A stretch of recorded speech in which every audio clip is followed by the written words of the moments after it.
Bagi aku, pendidikan adalah hal yang sangat serius. Aku nggak mau main-main dalam memilih masa depan aku terkait pendidikan. Karena aku merasa aku sangat beruntung bisa memilih S1 di salah satu PTN terbaik di Indonesia. Dan aku sudah merasakan betul efek dari kualitas pendidikan yang baik terhadap personal development aku, apalagi untuk karir aku dalam membangun bisnis.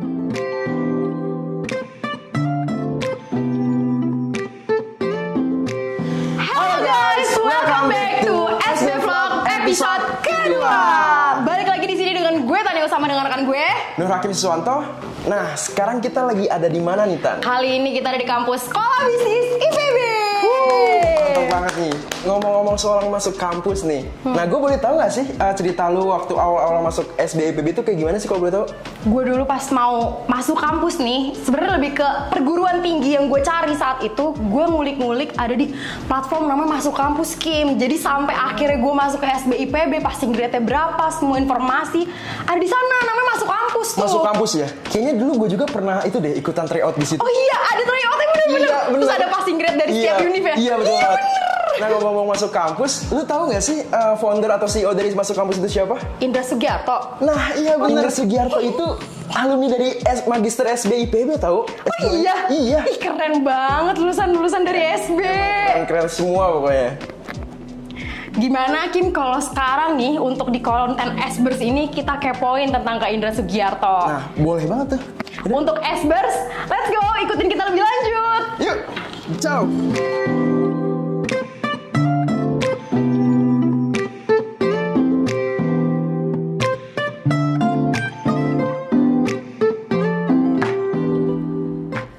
Oke guys, sekarang kita udah sampai nih di rumahnya Kak Indra Sugiarto. Oke, mungkin kita langsung ke dalam aja kali ya, Iya. kepoin lebih lanjut. Let's go. Yuk. Halo. Hai Kak Indra. Ayo masuk-masuk, selamat datang. Iya, oke. Assalamualaikum. Waalaikumsalam warahmatullahi wabarakatuh. Oke, Kak Indra. Sebelumnya kita mau ngucapin terima kasih dulu kali ya udah atas kesempatan waktu Kak Indra di weekday ini mau kita wawancarain nih, Tan. Iya, makasih banget udah meluangkan waktu Kak Indra di hari weekday-nya. Iya. Untuk kita datengin ke sini Kak Indra. Of course, dengan senang hati, aku senang banget lihat energi kalian yang sangat positif. Oke. Thank you ya udah main.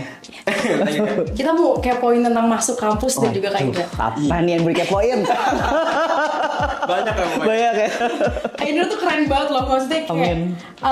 lulusan S2 dari SB kan ya, terus bisa ngebuat masuk kampus yang sehebat itu dan wah itu loh, karena aku waktu mau masuk, jujur banget ya beneran waktu aku mau nyari perguruan tinggi, yang aku gunain tuh masuk kampus gitu, kayak itu ngebantu aku sampai akhirnya aku di SB dan ternyata Kak Indra nih alumni dari SB, iya keren banget. Terus aku juga ingat waktu itu pernah ikut tryoutnya Kak Indra di Masuk Oh iya? Kampus. Iya, Di kota mana? IPB? Iya, drama gue. Wow.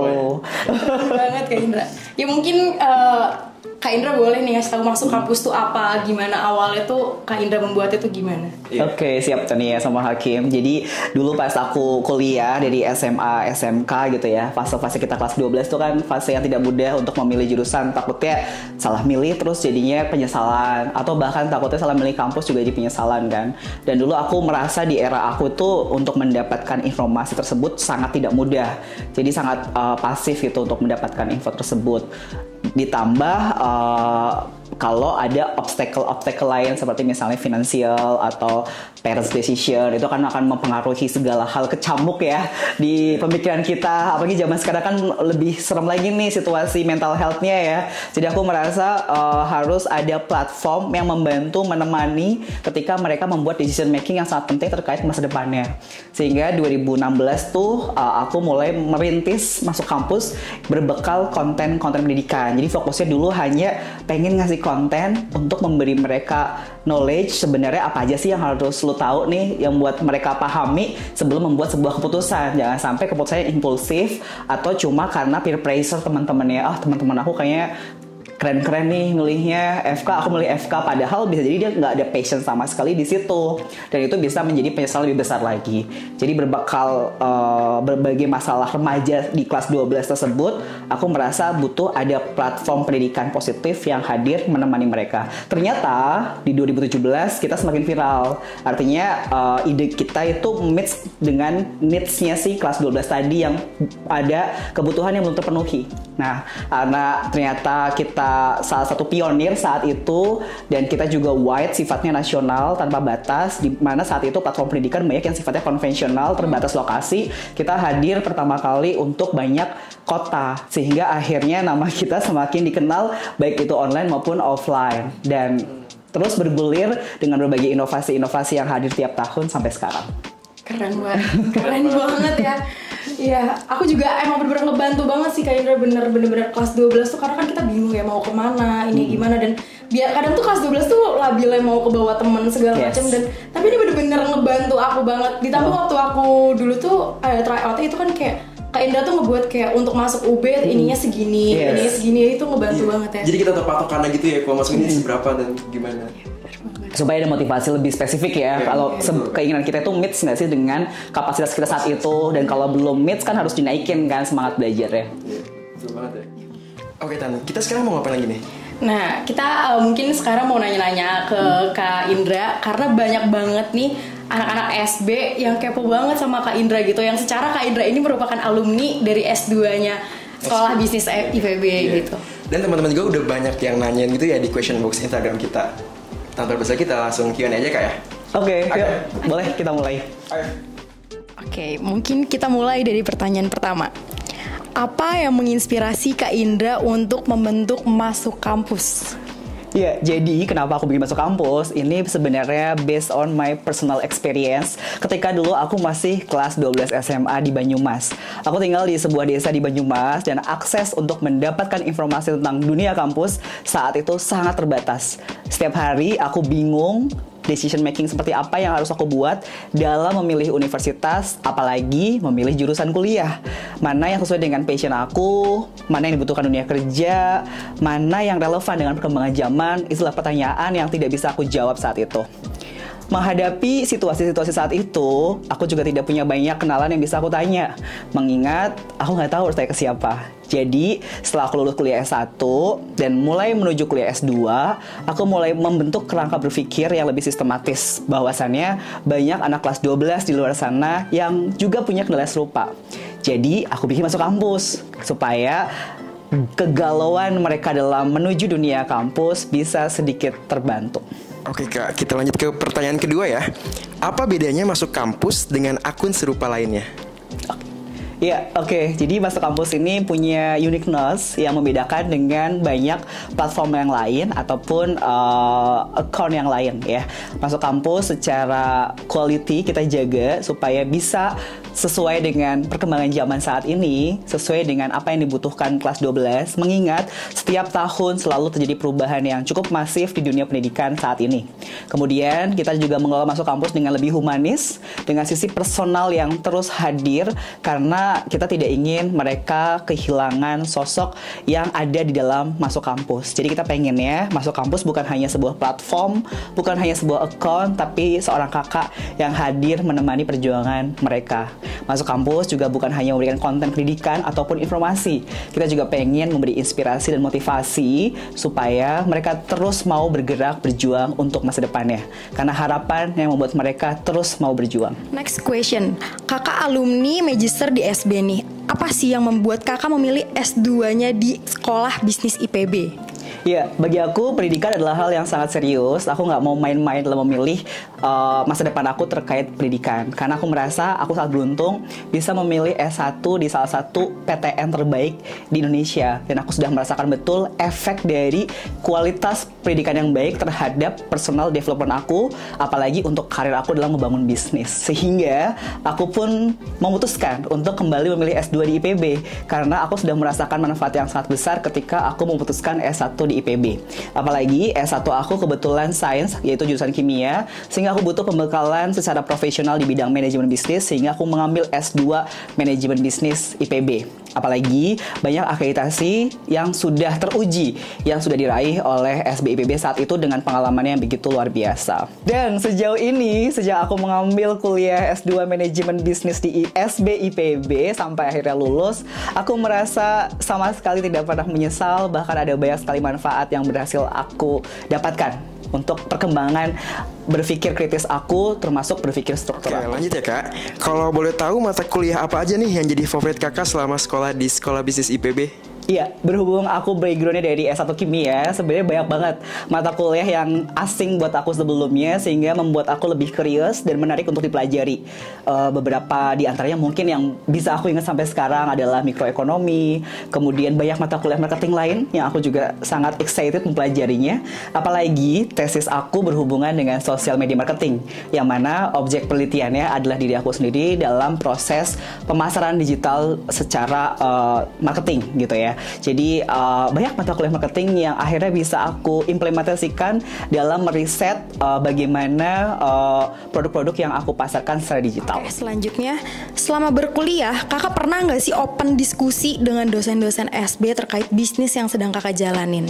Iya, sepanjang saya berkuliah di SB IPB, banyak sekali dosen yang bisa saya ajak berdiskusi secara praktikal terkait perkembangan bisnis saat itu, terutama relevansinya dengan bisnis yang sedang saya kembangkan. Namun intensitas paling tinggi tentunya saat saya mengerjakan tesis terkait produk yang sedang saya kembangkan saat itu secara pemasaran digital. Saya mendapatkan banyak sekali input secara empiris dan sistematis terkait bagaimana sebaiknya saya mengembangkan bisnis masuk kampus supaya lebih tersistem dan terstruktur. Jadi saya bersyukur ditemani oleh banyak dosen yang terbuka untuk diajak berdiskusi secara fleksibel ya, karena secara ruang kelas tentunya banyak keterbatasan, tapi di luar ruang kelas juga mereka sangat terbuka dengan komunikasi. Selanjutnya, ada nggak sih Kak pengaruh besar setelah berkuliah di SB dalam menjalankan masuk kampus? Ya, jadi dulu sebelum kuliah di manajemen bisnis, tentunya saya masih punya banyak keterbatasan pengetahuan tentang bagaimana berpikir terstruktur dalam menghadapi suatu masalah atau mengejar sebuah target. Tapi dengan terlatihnya saya di berbagai mata kuliah yang diampu di SB IPB, kemudian bagaimana saya menghadapi berbagai tugas dan tesis, itu membuat saya dalam menghadapi suatu masalah atau mengejar target mampu menstrukturkannya dengan lebih rapi, sehingga dapat delivery dengan lebih baik dan dieksekusi sesuai dengan target yang diharapkan. Next pertanyaan, selain ngejalanin bisnis di masuk kampus, kakak juga aktif nulis untuk beberapa buku yang cukup bestseller. Nah, alasan apa sih Kak yang membuat kakak rajin nulis buku tersebut? Iya, jadi sebenarnya aku punya hobi nulis tuh sejak SMA. Aku merasa salah satu bentuk coping mechanism terbaik saat menghadapi overthinking dan stres adalah menuangkannya dalam bentuk tulisan. Sehingga aku bisa lebih memahami apa yang aku rasakan dan apa yang aku pikirkan. Ternyata sejak berkembangnya sosial media, tulisan aku begitu baik diterima oleh anak muda saat itu dan semakin viral, sehingga akhirnya banyak sekali penerbit yang approach aku untuk menjadikannya sebuah buku. Dan meskipun aku tidak punya background profesional di bidang penulisan, alhamdulillah atas izin Allah, buku aku berhasil menduduki top 10 bestseller di berbagai toko buku nasional saat itu. Sehingga akhirnya penerbit minta aku nulis lagi sampai sekarang udah ada 3 buku. Dan aku bersyukur aku diberkahi kemampuan untuk membantu banyak anak muda di luar sana untuk lebih memahami kegalauan, keresahan yang mereka rasakan saat menghadapi sebuah masalah. Sehingga mereka tidak perlu merasa sendirian menghadapinya. Last question nih Kak, akan jadi seperti apa sih masuk kampus di tahun 2025? Oke, ini pertanyaan sangat menarik ya, apalagi di tengah situasi makroekonomi yang penuh dengan ketidakpastian selama 1 tahun terakhir pasca COVID-19. Tentunya saat ini setiap pengusaha digital itu berusaha untuk memiliki ketahanan yang sangat kuat dalam menghadapi berbagai situasi yang tidak pasti ini. Kita ingin survival mode kita dalam kondisi prima sehingga tidak mudah tergulung oleh pasar dan perubahan behavior market. Dan aku bersyukur sudah mendapatkan banyak sekali bekal di SB IPB sehingga kita secara fundamental bisnis, profitabilitas, visioner terjaga dengan baik. Dan mungkin itu yang ingin kita coba pertahankan, memaintain berbagai klien yang sudah kita miliki, bahkan bila perlu mengembangkan ke lebih banyak klien lagi sehingga kita lebih tahan dalam menghadapi situasi perubahan makroekonomi di masa depan. Oke Kak Indra, ada nggak nih pesan-pesan dari Kak Indra untuk SBers, para pembisnis dan lain sebagainya? Ya, dengan adanya dunia digital yang semakin mudah diakses oleh semua anak muda saat ini, tentunya makin banyak lahir anak muda yang begitu instan meraih popularitas ataupun kesuksesan bisnis dalam waktu yang begitu singkat. Namun demikian, sesuatu yang mudah untuk diraih, mudah juga untuk lepas. Untuk mempertahankannya, butuh pemikiran yang kuat secara fundamental dalam berbisnis. Sehingga seorang pengusaha yang baik lebih banyak menghabiskan waktunya tentunya seharusnya untuk lebih banyak belajar. Baik itu membaca buku, menonton podcast, YouTube, atau apalagi kalau lebih baik memperdalamnya secara profesional dan terstruktur di S2. Sehingga aku merasa bekal pemikiran terstruktur tersebut membuat aku lebih peka dalam menghadapi risk yang aku harus hadapi di setiap kesempatan yang terjadi dalam bisnis. So, buat teman-teman anak muda nih yang punya interest dalam bisnis, yang punya keinginan untuk membangun mentalitas bisnis yang kuat, jangan hanya terlena oleh kesuksesan yang instan, tapi harus tahu bagaimana mempertahankannya dengan baik. Oke, tadi kan udah banyak banget nih pertanyaan dari Sbers. Sekarang ada pertanyaan lagi, next pertanyaannya. Kan Kak Indra tuh udah ngejalanin bisnis, ada rintangan naik turunnya. Nah, tantangan terberat Kak Indra tuh apa selama menjalankannya? Iya, tantangan terberat selama menjalankan masuk kampus sebenarnya adalah ekspansi bisnis ya. Karena untuk ngebangun di awal dengan kesempatan yang ada saat itu, pionir apalagi, itu sejujurnya cukup mudah. Tapi untuk menjaga dan apalagi mengembangkannya supaya lebih besar lagi, tentunya menjadi sesuatu yang membutuhkan pembekalan lebih matang lagi. Jadi mungkin kalau tantangan terbesar itu saat ini. Oke, dengan tantangan-tantangan yang tadi Kak Indra hadapi, Kak Indra pernah merasa menyerah gak sih Kak? Kayak, gue capek nih, atau kalau Kak Indra pada saat ngerasain itu, apa nih bakal yang Kak lakuin? Iya, jadi sesungguhnya ya ini fun fact buat teman-teman semua ya, bahwa saya kan selama ini aku terkenal sebagai motivator yang strong gitu ya, yang selalu memberikan banyak motivasi ke banyak orang. Tapi sejujurnya selama perkembangan berkarya, baik itu di masuk kampus, menulis buku, atau menjadi public speaker, itu tentunya secara internal aku pernah di beberapa fase mengalami kelelahan mental, mengalami situasi kayaknya pengen nyerah aja deh, udah cukup gitu kan. Dan biasanya kalau itu terjadi, aku ambil waktu untuk diri aku sendiri, karena memang salah satu kelemahan aku adalah sering overwork, sehingga memang butuh waktu tertentu untuk lebih relax, mengambil me time, memaksakan diri untuk liburan gitu ya.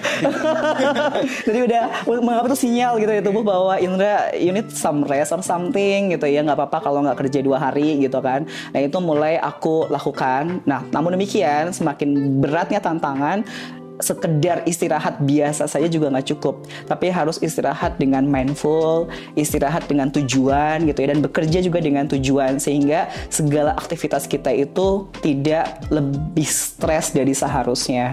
Nah untuk menjaga mindfulness itu tentunya butuh banyak latihan, butuh banyak knowledge secara spiritualitas, secara keilmuan juga, dan mungkin memang di fase aku ini masih banyak hal yang harus terus aku pelajari, masih banyak hal yang harus aku latih. Jadi ketika ingin menyerah ya aku mindsetnya tadi ya, growth mindset tadi, bahwasannya oh berarti ada hal lain yang memang aku belum pahami, belum kuasai, dan harus aku pelajari dan kuasai. Karena memang sejatinya sebagai umat muslim kita punya kewajiban untuk belajar, menuntut ilmu sampai ke liang lahat. Oke, ada lagi pertanyaan nih. Puas nggak posisi saat ini dengan pencapaian yang Kak Indra dapatkan sekarang? Iya, sejujurnya ini nggak tahu ya jawabannya akan terdengar naif atau tidak, tapi sering sekali aku berada di fase aku merasa lebih dari cukup atas apa yang Tuhan sudah berikan. Sejujurnya, dulu aku tuh kan sebelum punya masuk kampus udah punya bisnis sebelumnya namanya Catalyst Education. Di fase itu pun aku sebenarnya sudah merasa cukup gitu ya, merasa bahwa rezeki yang aku terima itu ya, itu sudah lebih dari ekspektasi yang aku niatkan dari awal gitu ya. Jadi kecukupan itu sudah aku rasakan beberapa kali gitu ya, sering terjadi gitu ya, merasa bahwa ini udah cukup kok gitu kan. Nah tapi kecukupan rezeki itu sejujurnya berbeda dengan kecukupan aktualisasi diri ya. Jadi yang mana aku masih kadang merasa bahwa kurang, kosong, itu tuh masih ada sesekali. Nah memang di momen-momen itu kembali lagi ya menjadi panggilan untuk diri aku bahwa yang dikejar dalam bisnis memang bukan hanya uang semata, materi semata gitu ya, tapi memang harus ada sisi spiritualitas yang kita isi. Oke nih Kak Indra, mungkin kita mau ngucapin terima kasih banget ya, udah seharian full nih kita udah nanya-nanya ke Kak Indra, terus host tour juga nih, gimana Tan? Ya, kita udah naik, turun bawah segala macam, makanya semua ruangan di rumah udah kita coba. Udah kita masukin gitu ya. Udah kita jelajahin ya di sini ya. Makasih banget Kak Indra udah ngeluangin waktunya. Di hari yang sangat sibuk. Dan tadi sangat insightful banget ya. Iya. Maksudnya Berguna banget loh, buat Kak teman-teman Indra. semua gitu. Amin. Amin. Mungkin Pasti. ada yang mau Kak Indra sampaikan gini buat teman-teman dulu para Sbers? Iya, makasih juga nih buat Tania dan Hakim udah main ke sini. Jangan kapok-kapok ya main ke sini. Nanti kita ngobrol-ngobrol lagi, dan buat teman-teman viewers SB di luar sana ya, jangan pernah berhenti untuk percaya dengan impian kalian apapun itu. Aku tahu di era sekarang itu dengan keterbukaan sosial media yang begitu bebas membuat kita lebih mudah untuk insecure daripada percaya dan optimis. Tapi justru disitulah ujian untuk kita tetap optimis di tengah beragam informasi yang tidak pasti ini, karena orang-orang yang optimis lah yang akan menjadi pemenang di masa depan. Oke, Oke. baik. Mungkin sekian aja SB Vlog kali ini. Buat teman-teman semua, jangan lupa saksikan terus nih SB Vlog kita. Iya, kita bakal stay tune terus di SB Vlog lainnya dengan alumni-alumni SB lainnya yang bakal kita kulik. Ya, betul banget. See you on the next video. Bye. Saya mengawali bisnis saya dari nol, dari zero. Saya juga mengawali pendidikan saya dari daerah terpencil di Banyumas, semuanya dari zero. Nah, bagaimana saya bisa achieve di posisi saat ini? Steady di posisi saat ini adalah kemauan saya untuk terus belajar, atau biasa disebut growth mindset.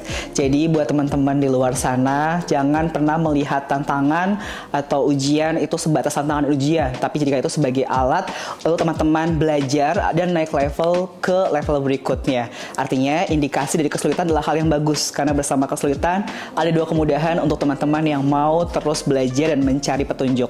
Jadi kesimpulannya adalah milikilah growth mindset yang baik, yang kuat, sehingga teman-teman bisa berjalan menuju apa yang kalian cita-citakan.